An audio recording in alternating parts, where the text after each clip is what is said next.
What if there was an energetic record of your soul across lifetimes that existed, and now in this lifetime, you're repeating or experiencing the emotional and karmic patterns that were tied to past experiences.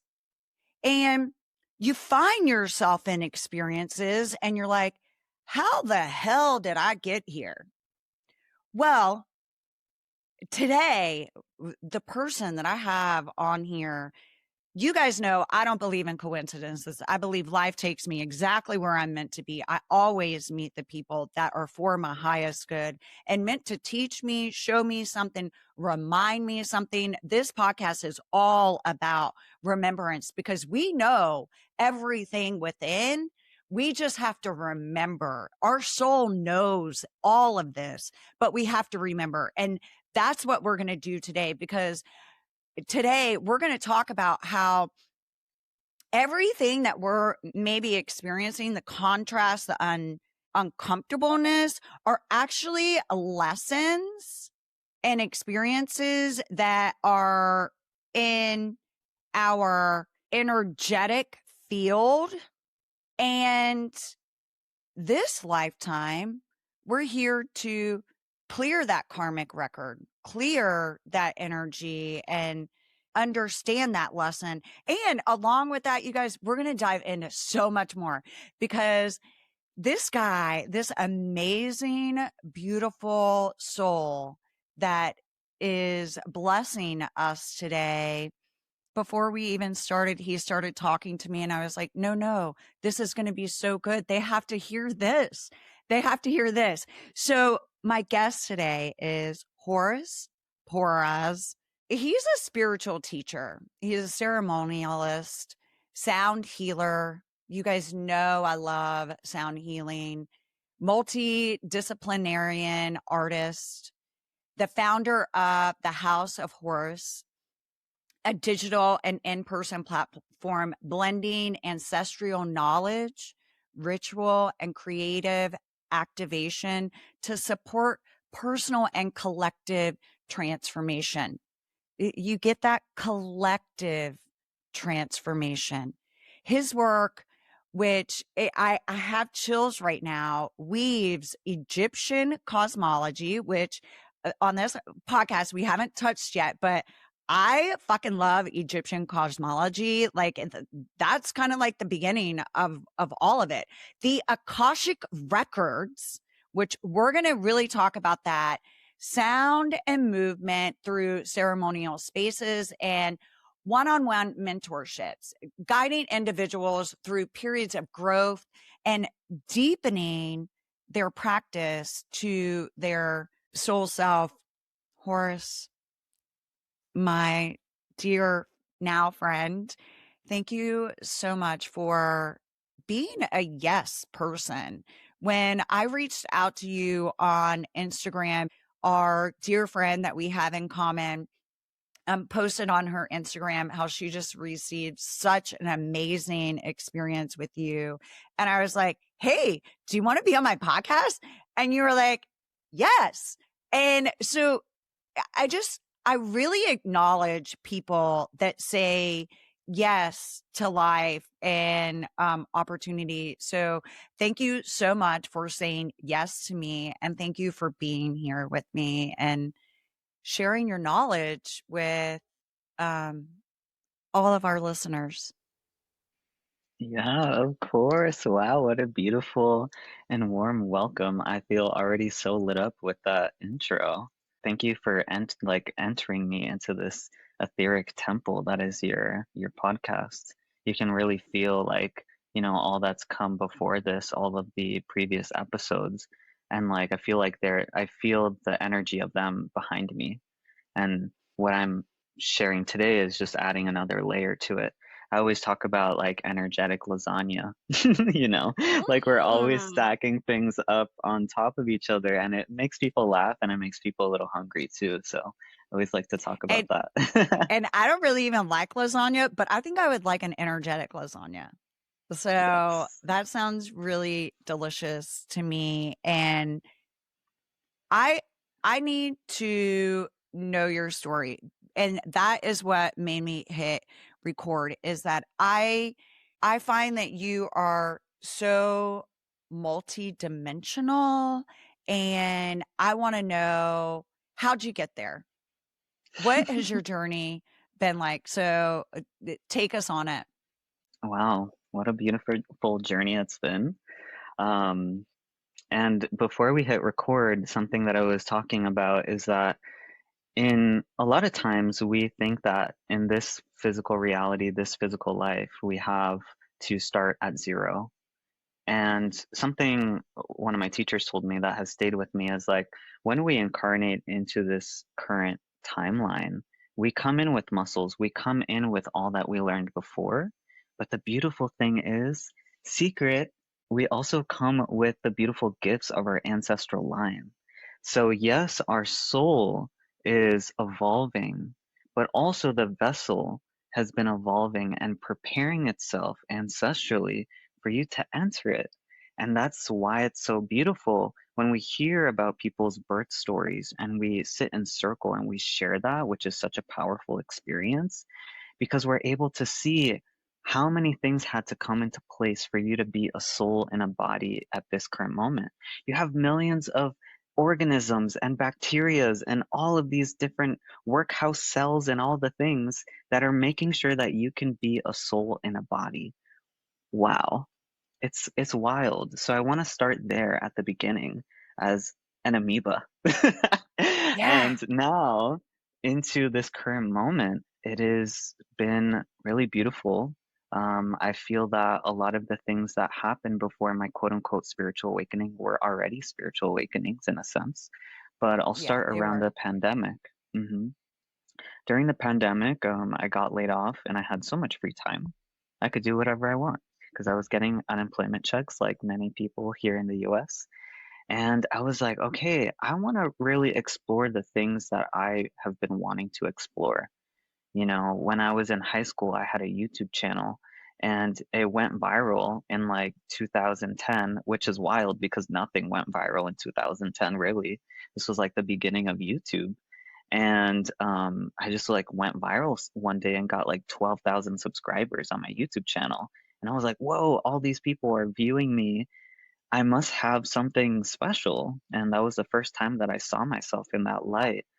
And Mm. then, you know, because of other people's perceptions, people in my high school, I went to an all boys school and they found my videos and I was like wearing wigs and I was doing comedy sketches. So, and I still didn't come out during that time. I was still in the Mm. closet and still figuring out my own identity. So that was kind of triggering for me. So I kind of shut down that light within myself from then Mm. until 2020. So that's about like 10 years or so. So, So for 10 years, you dimmed your light and didn't allow your light to shine mhm, because you felt repressed in being truly who you are. mhm. Yeah, Mm. and I think this is something that a lot of people who are queer but also come from a religious background, what we experience, we have shame from like our family that is religious and saying like you're gonna go to hell and like you're not a good person. But then you also have like being queer as well and you're just like I don't know where I stand. I don't even know what the queer community is because really at least during the time of, you know, back then, we didn't have a lot of like young kids that were role models Mm. as queer people. We had to wait until we got older and we could like go to a club or a community event or something to really understand what being queer is, at least in a community environment. But I think the thing that's okay there is that then as you grow up, you figure out your own identity, you know, hopefully without too much of the influence of media, because there is so much media out there that subconsciously imprints us and thinks it makes us think that we have to be a certain way or we have to look a certain way. In the queer community, for example, it's like you have to be really masculine, you have to have muscles, you have to have all these things. So it takes time to reprogram yourself from the different groups that you are a part of, whether, it is related to your lineage, your family experience, your family's views about you, their expectations. All of these different programs are always washing over us. And it takes a lot of time to reprogram those things and become your true self. So thank you for seeing me as my true self because it's taken a lot of deprogramming over the years.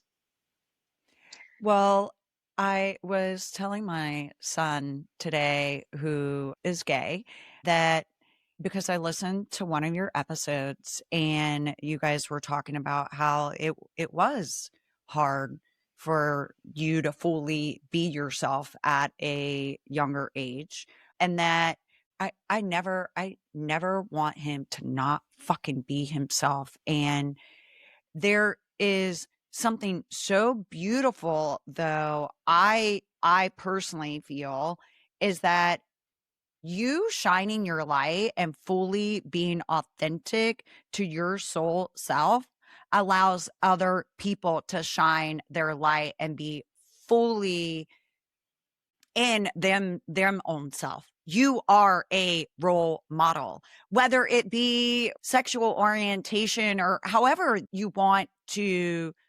Just shining your light shows others that they can shine their light and be authentic because Hmm. you're doing it. So yeah, I really like acknowledge you and thank you for sharing that with me. Yeah, of course. And I think something I'd like to add is like queer people are shapeshifters and we're the experts of play because we come from like this phoenix rising from the ashes moment. And we realize as we get older that it's not that serious. And we like to play, we like to be shady, we like to dress up, we like to just be ourselves, and we create a ripple effect, you know? And there are so many different systems of oppression in the world that want all of us, whether we're queer or not, to be small and to continue to lose our light. And joy and fun is an act of resistance. And because you're able to just have joy and fun, that is an act of resistance to be like, no one is going to push me down and make me feel less than. Hmm. So, yeah. Yeah, totally. Thank you. Yeah, Um, you're welcome. So, what was that moment in 2020 that really just was like, wait a second, I'm a medicine worker. Like, mm, I have medicine to share. mhm. Yeah. Well, during that time, I was exploring herbalism, Kundalini yoga, channeling, energy work, all of these different things. I was getting into also like the gateway tapes and trying to astral project and like just Oh, playing with astro projecting everything. is so much fun. And I love yeah, astro projecting. Okay, keep and going. just like getting into like star lineages and everything. And the Mm. first time that I heard about the Akashic Records was from my cousin that was attuned. And I don't believe she reads anymore, but I feel that her journey into shamanism and the Akashic Records actually reflected a lot of what wanted to be kind of passed down technically and like literally through my ancestral line. Like she did it first and then kind of passed the baton to me, which is so profound to think about looking back. But I want to take a moment here to make a thread between what I shared related to the things that I first started learning about. All of those things that I started learning about that my soul really gravitated towards, Kundalini yoga, herbalism, all of those things, few years later, I moved to San Diego and I found a queer mystery school. So specific for literally created, I feel like, for me. And what did we deepen into for 6 months? Every month we went through a different theme and a different modality. And it was Kundalini yoga for a month, herbalism for a month, energy work for a month. So I'm even like getting chills right now because I there got was like chills. just a lot of these different parallels and mirrors that happen within our life that like maybe the seed is planted during one part of our life, like, oh, I feel like auditioning for this thing. Maybe you don't get it, but years later you realize I should have been an actor this whole time. And not saying that you missed anything, because I think a lot of us, we think linearly and it has to look a certain way, how those before us did it. But we're always so unique. We're in this like Aquarian age where things don't have to make sense. We can be Aquarian, we can be Piscean, we can just flow, and we'll make it exactly where we need to go. So I share that as a little bit of a foundation here, because from that moment in 2020 of being able to release and be in flow and wake up every day and be like, what do I want to do today? Wow, what a gift for humanity to experience that. And I just felt like I had no tension in my body. The only thing that I was focusing on was what are the things that are coming up for me while I'm doing these practices, and continuing to create that kind of energetic lasagna of like trying to be better and better, better and better, and explore what it means to be me. So eventually, within that process, I had this moment where I did Kundalini yoga and then I went to sleep. And as I was falling asleep, I heard like a crack in my head. And I was like, what? It was that. And it's funny because a few weeks later, a teacher of mine was telling me about her experience and saying that when she had this kind of Kundalini awakening, that happened to her. But for her, it was like a lot more intense. So I felt like that was kind of like a cracking of maybe the pineal gland or I something I that is within my what that's mind what's was coming. like, That mm-hmm, that's what's coming to me. Your pineal mm-hmm, gland cracked. Your third eye opened up, and the crystals on your pineal gland had literally cracked, the calcification that's on them. And so that opens up your intuition more. The pineal gland is the third eye that is able to see the unseen. So, yeah, it sounds like a pineal gland activation. totally. And from that moment, like the next few weeks, or even like the next like 2 years or so, I would have dreams, and I would have dreams on like UFO ships. I would like go to the Mhm. park across the street from me, and it would feel like I was like in the fifth dimension, and I was reading a book about 5D. And it was just kind of like the main instruction of that book was make the intention when you go to sleep to wake up in 5D. So just saying, right when you're going to sleep, I'm going to wake up in 5D. See what happens. So I was doing that a lot. And in my dream, I felt like I went to the park across the street and I saw all these interdimensional beings, these like UFOs everywhere. Like it just seemed like an orchestra of all of these different energies everywhere. And I was like, wow, this is really interesting. There's something happening. There's a meeting happening here in the park. But I just kept on having these experiences with these like ET star beings. And there was even one time where I fell asleep and I woke up in the middle of the night and I opened my eyes and I looked into the corner of my room and I saw like a small being in the corner of my room. And I got so scared I put the the covers over my head. I was like, this is too much. And then it was gone. But later, and this is the way that spirit works with me specifically, especially when I want confirmation or deeper understanding of something, because sometimes there are things that are meant to be communicated to us in a very specific way that a teacher or a book can't communicate with us. So, what I was shown later was that a lot of times the star beings will send star children. They're younger, they're more innocent, they're smaller, to help us kind of ease into working with some type of star being, because a lot of times these star beings are a little scary. Their energy might be intense. There was even a time I was at a Mount Shasta retreat, and one of my teachers works with more Arcturian energies. So whenever I Mhm. do energy work, that is the energy that I work with. And before the retreat started, I was in my Airbnb and I was in my bed and I was like, I feel like something is preparing me for this retreat. Like it just felt like so much energy, like someone was just like washing electricity all over my body. And I was like, okay, this is a little bit intense. And I felt the actual presence now of this like big being, but I couldn't see anything. So I mentally told them, like, hey, you can do this work because I know it's in preparation for this retreat that I'm going on. But can you just like cloak your presence? Because it's a little bit scary and it's a little bit intense. So that happens, which is great. We're both learning, we're both evolving.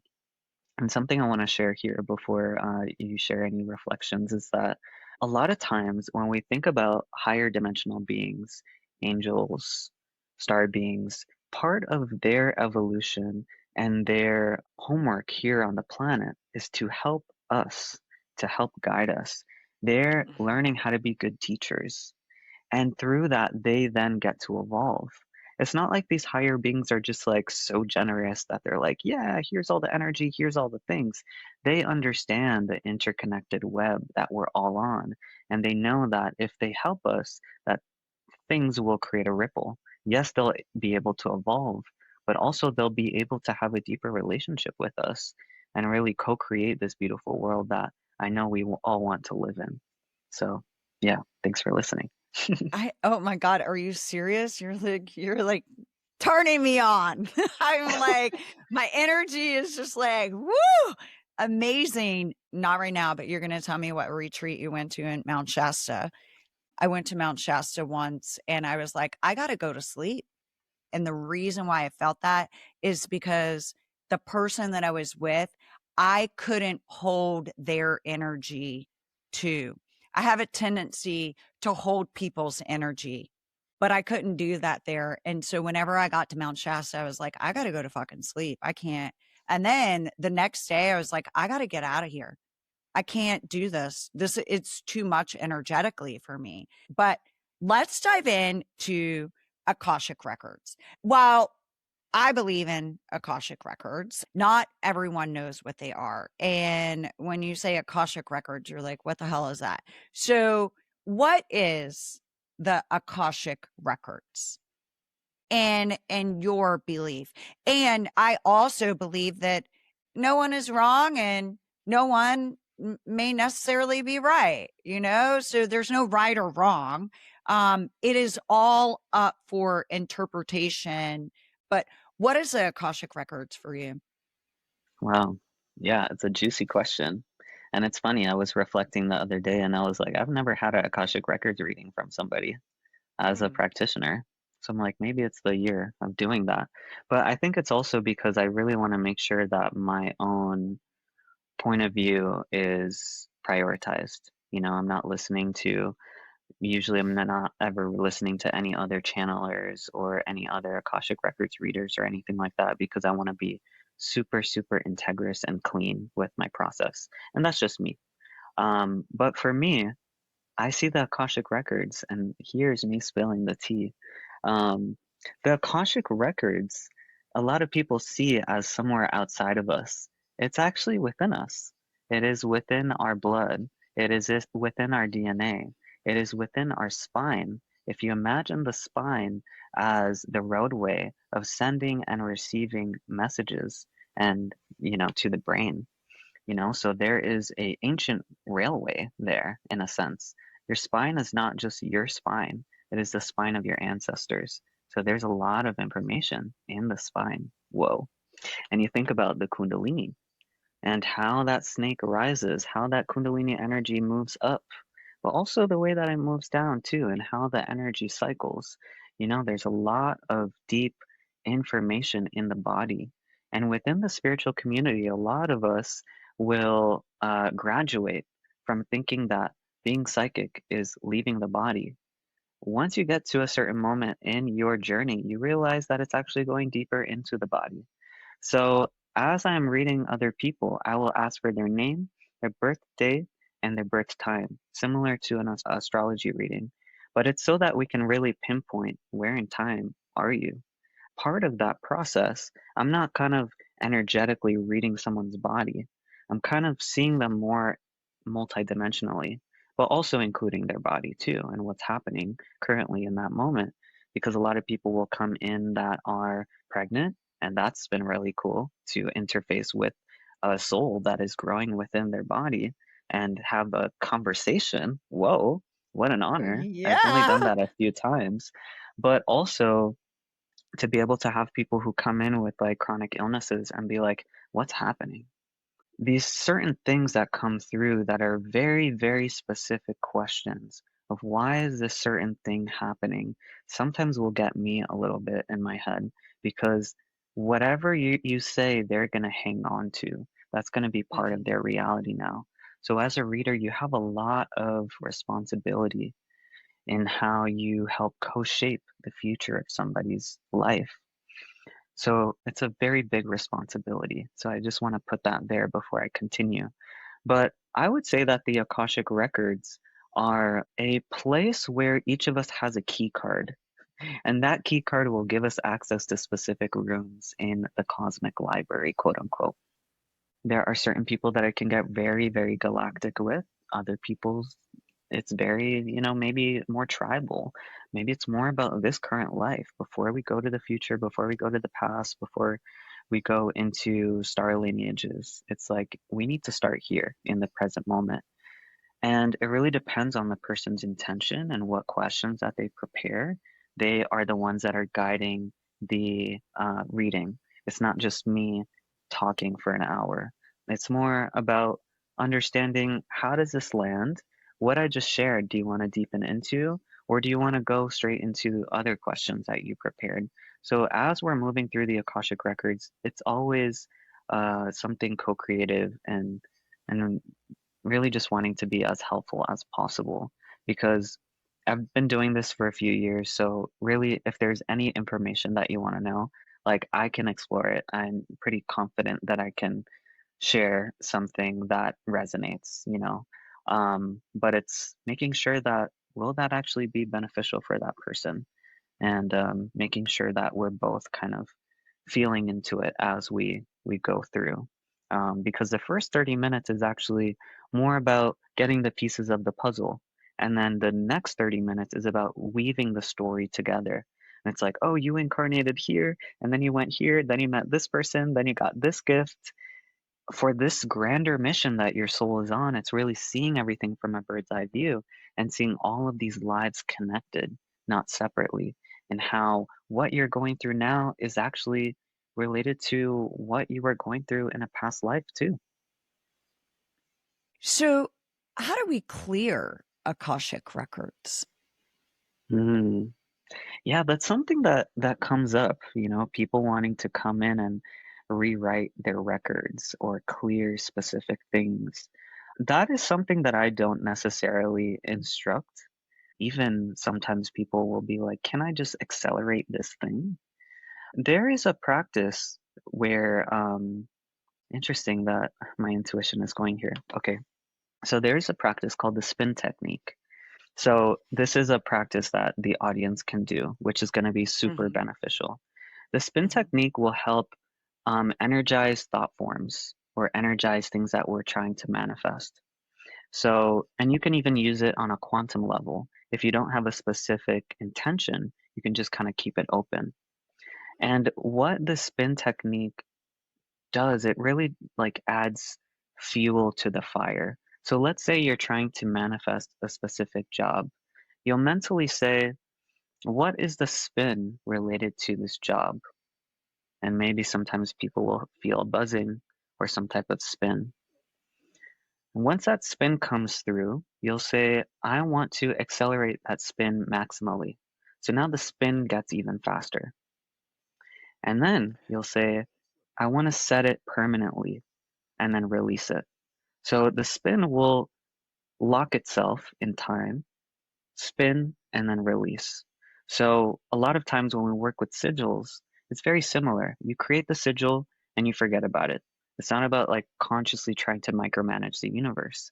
It's like, I'm going to take this time to do this ritual, to do this spin technique, to amplify or energize this thing that I'm trying to release or unspell and allow the divine to do what it needs to.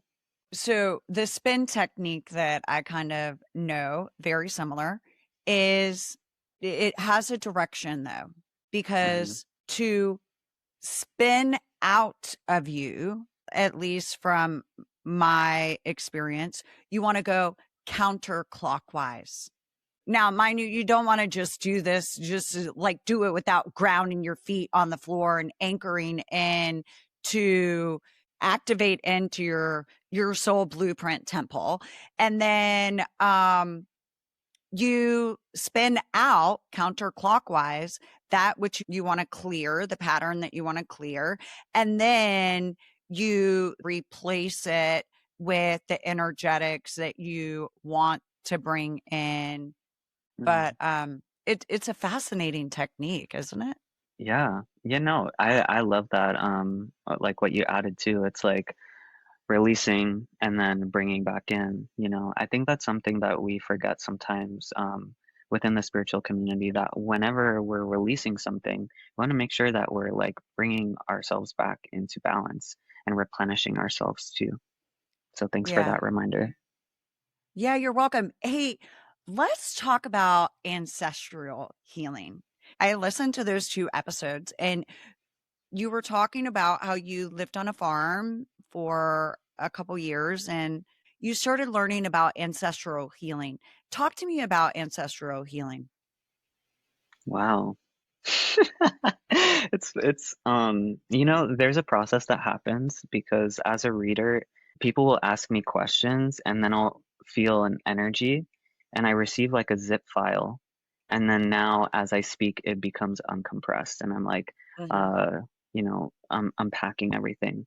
And that's part of like what being human is, actually. That's one of our main purposes, to bring in these different things from the divine and make it tangible, bring it into form. So thank you for this opportunity to continue to do that. So around the pandemic, my partner and I at the time, we moved cross country because we just kind of wanted to move out of the city and do something new.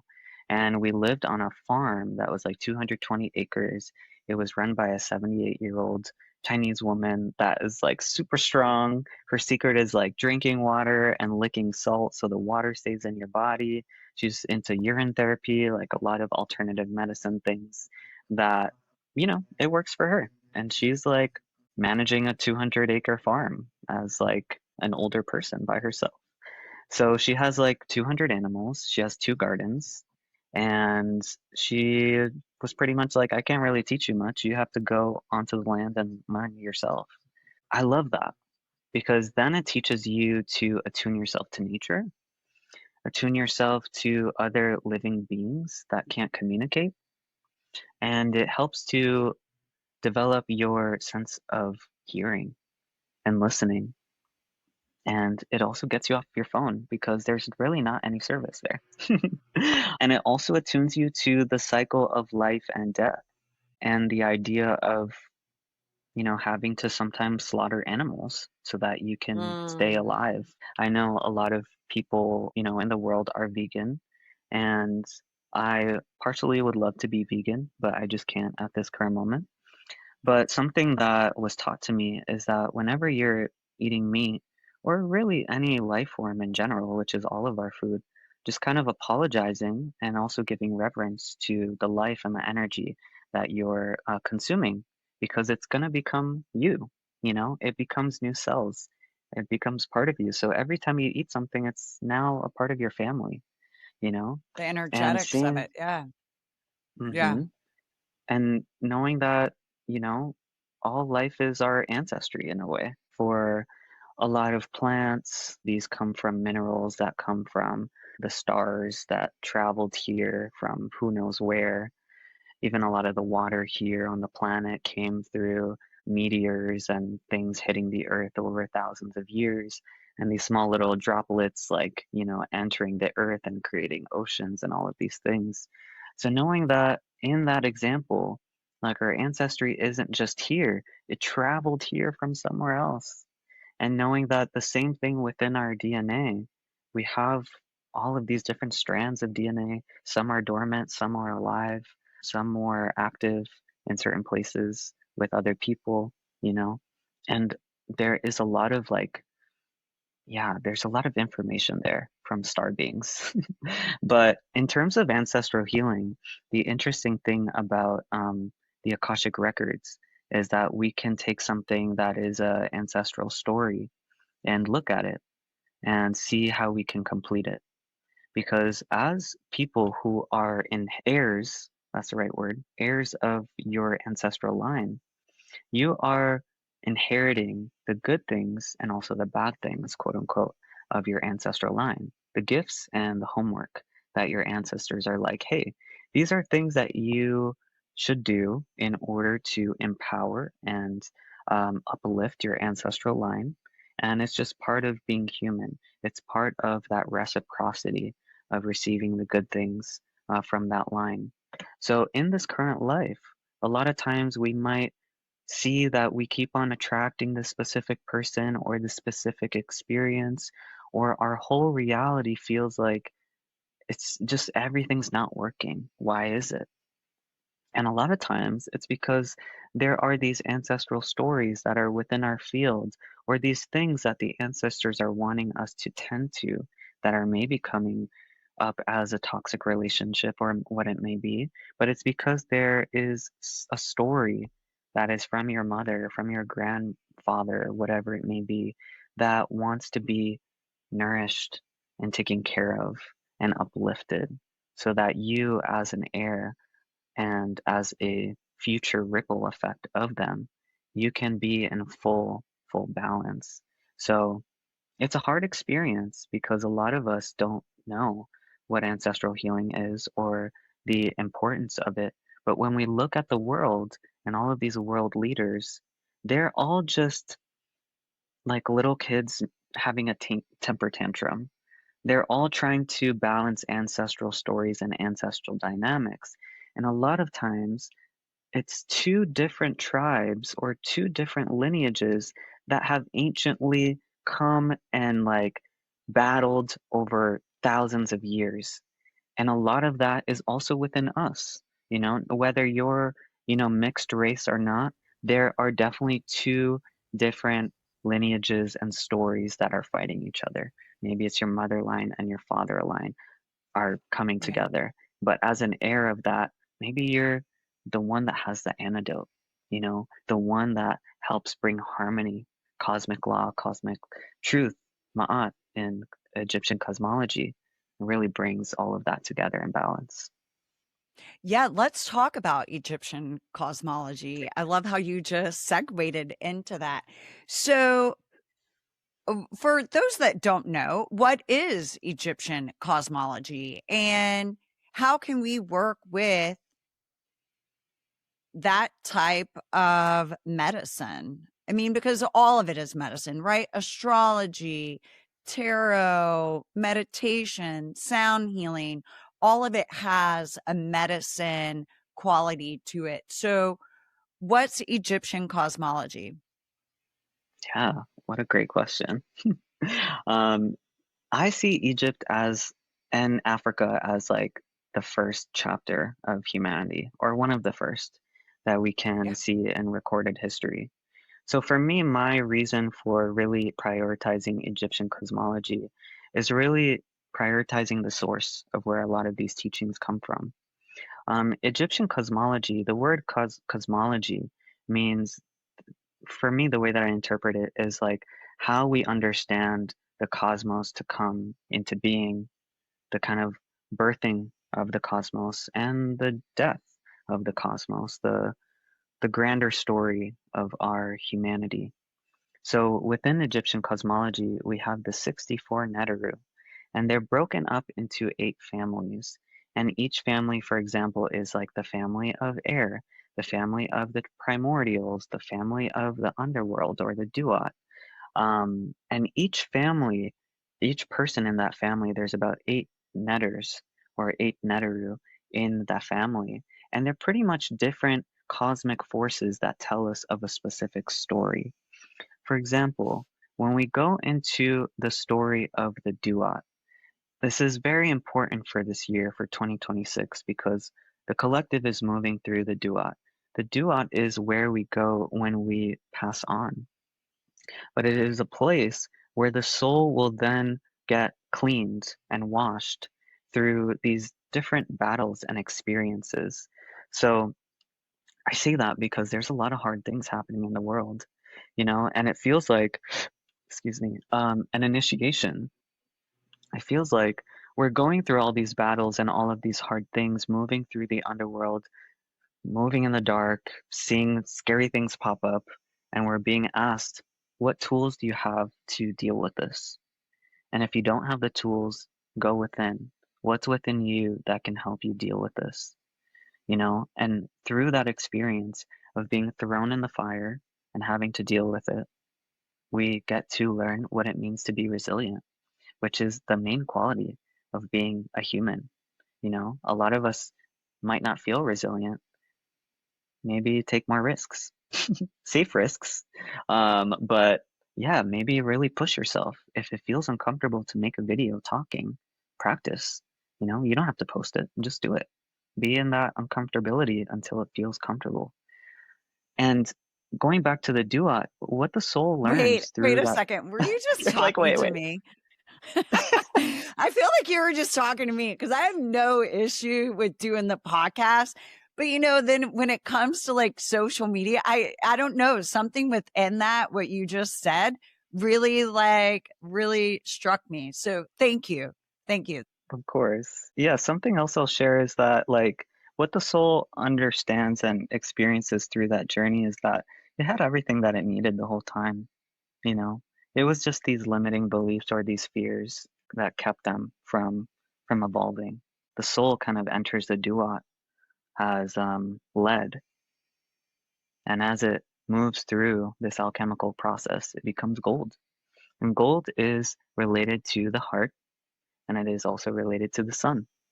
Yeah, it's just important for us to always prioritize time with the sun because there's a lot there that we can even talk about in relation to the sun, or in Egyptian cosmology we call Ra, and all the different manifestations of Ra as well. The sunset, the sunrise. So yeah, all of these different myths and stories in Egyptian cosmology are really pointing the finger back to us. It's like, hey, you're already experiencing this. I'm already a part of your reality. And by giving reverence and honor to this cosmic force of Ma'at, cosmic law, cosmic truth, or the Duat family, we get to actually come into deeper relationship with that part of ourselves. As within, so without. We're a reflection of all the Neteru. No matter if we're Egyptian, no matter whatever other people say, all of these different cosmic forces, the zodiac, the four elements, the eight directions, the three worlds, all of these different things that are within all these different lineages are just bringing us back into relationship with what's happening within us. Yes. Yes. Yes. Yes. I know this sounds crazy. Have you ever gotten your like DNA checked to see if you're Egyptian? I know that you're Dominican. Hmm. But um I feel like we were there together at some point. Like I believe anyone that I feel a connection to, I believe I knew in a past life. So that Mm. there was something there for us in a past life together. So who knows, maybe we were in Egypt together. Have you ever been to Egypt? I haven't. I'm actually in my second year of apprenticeship at the Academy of Oracle Arts, and one of the Ooh. main pillars is Egyptian cosmology. So that's also why I feel comfortable and called to share about Egyptian cosmology. It's because it's come and been passed down to me from my teachers who have studied in Egypt, different experts there as well. Yeah, something that came through during a reading that someone was giving to me was that part of my family and my DNA does come from that part of the world, and that Mhm. was during a time where I was feeling a little bit of shame related to changing my name, because when I was actually attuned to the Akashic Records, um, I kept on hearing the word Horus, and during that time I was calling in a new name because my birth name is Horus-Poraz, and I'm like the third Horus-Poraz in my family. So I never really resonated with my name. I never really felt like a George. So as I got older, I always kind of kept a little ear open for what would my new name be. And during that time, I kept on hearing Horus. And then I was like, let me try that name on for about a year and have only my friends in San Diego in the mystery school that I was in where I got attuned to the Akashic Records. Only they can call me Horus. And I'll just make sure that I feel good about it for about a year before I tell my family. So it was actually like about a year, almost 2 years, where that's when I actually came out and said, hey, I'm changing my name, which is like a second coming out and kind of annoying for people because they're like, I know you as George, and it's so hard for me. And I'm like, yeah, but it's about me and not you. But I understand because I'm breaking a mold of who they thought I was and I'm transforming into something new. And that takes time for people. Yeah, and you're doing you. And like I said before, like doing you allows other people to do them, but with people don't like it, because it's too much independence, and you're not staying in line with everyone else. So, yeah, I don't see you as a Jorge. I Thanks, mean, it's thanks. kind of similar though to Horus. Yeah, the beginning of Hor and the end of my Yeah. last name, Us. So combined, it's Yeah. Horus, anyways. And that's what I tell Horus. people Yeah. as well. It's like it's been my name already the whole time. Something I want to share really quick that's coming through is to connect Egyptian cosmology to the Akashic Records. Is that something that I've understood with the Akashic Records was that this was something that was also utilized during the time of Egypt. And I believe, this is just my belief, that the pyramids connected to were kind of like supercomputers. And it was an ability for people to be able to communicate to different star systems and star beings and stuff like that. Kind of like a satellite, where like the top of the pyramid has this kind of gold tip on it, and that gold tip and all the different, stellar light, lunar light, solar light comes in contact, and all these different alignments happen. And it's like, okay, now this kind of message is coming through the, let's say constellation of Gemini or something, and it comes through and it comes into the pyramid. But then there's also this process of it going out, kind of like the internet. So it's kind of like the original internet. And it's a way that we were able to communicate with these different beings, with the divine, with different cosmic forces of the divine. A lot of times people see the Neteru like Thoth, Horus, Osiris, Isis as physical beings or deities. At least for me, I think they're a lot bigger than that. So I say cosmic forces because I know we are trying to understand and personify things, so we want to make it like human and have a human figure. The same thing with angels, but I think it's a lot bigger than that. Very omnipotent. I think maybe that's the right word. But I just wanted to share that because that felt important to kind of connect why the connection feels really strong. I am so grateful for you.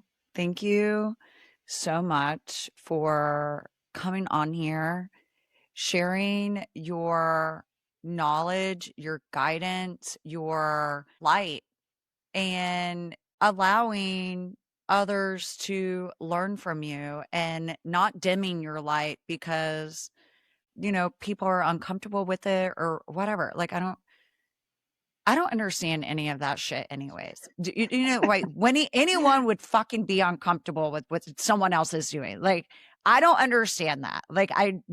But yeah, I just thank you for shining your light in this world and sharing your information. And I think that we all have information to share with one another. And I just appreciate you doing it with me and with my audience. I hope that one day I get to meet you in person just so I can give you a hug. And you said that you like to have fun and joy, and we can just run around and be fun and joy. So, Yes, you seem please. like you have a serious side, but you also like to have fun. And I believe that when we have fun and joy, it's a total act of resistance to those that want to control us and tell us what we can and can't do.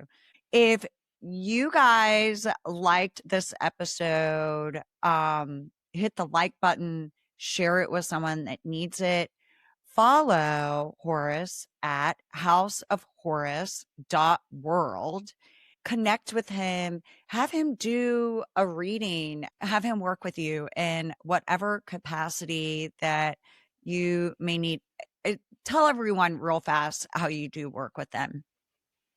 Yeah, so there are two options. We, at least right now, we could do an Akashic Records reading or a pack of Akashic Records readings.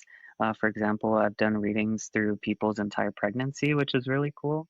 But also I offer one-on-one mentorship, which is a co-creative space, and we take your intention, and it could be things related to business. It can be intuition. It could be ancestral healing. It could be really anything. There are things that are intentions that I'm like, oh, wow, like, I don't know if I could teach this. And it just kind of comes together, you know? It's very divinely guided. So in saying that, it's kind of hard to advertise, like, hey, I could do anything. But people will usually share an inquiry or a proposal with me of like, this is what I'm dealing with, and what are some tools that you have that might support me. So usually the way that I open that mentorship session, the first one, is through an Akashic Records reading and maybe some type of additional thing or additional practice, just so that we know exactly where we're going and why, and we can double check. Like, hey, this is the intention. Is this actually the most refined intention that we should have for this current time? Because our mind could say one thing, but the divine is like, actually, I want to work with you in this way, and I think it'll be a little bit more beneficial. Thank you for sharing that. So if you guys want to work with him, check out his website, houseofhorus.world, and also check him out on Instagram. We'll have all of that info in the show notes. And thank you so much, my friend, for joining me. And I look forward to one day meeting you in person. Yay. Play. Yeah, Yeah. I love to So. play. I DJ and I make music, and I'm a real human. I'm not just like a magician, you So know? you DJ and make Um, music too. That's so much fun. My son, yeah, my oldest son, who produces this podcast, is a music producer as well. So I nice. love that. The creativeness is so much fun, being creative. So Yeah, totally. Well, thank you so yeah. much for having me in this Yeah. Thank space. you. Wow, I love everything Yeah. that came through, and I can't wait to listen again and be nourished by my own words. Some of these things that I shared like just came through. I've never said them before. So that's a part of this beautiful medicine is that, sometimes it teaches you as you're, channeling it. And that's kind of Yeah. the sweet spot, when you're like, oh, I don't know where this came from. Wow, that was profound. Cool. Yeah. So if you guys like this episode, hit the like button, subscribe, give a comment, follow him, go to his website, and I look forward to seeing you guys in the next episode. Thanks so much.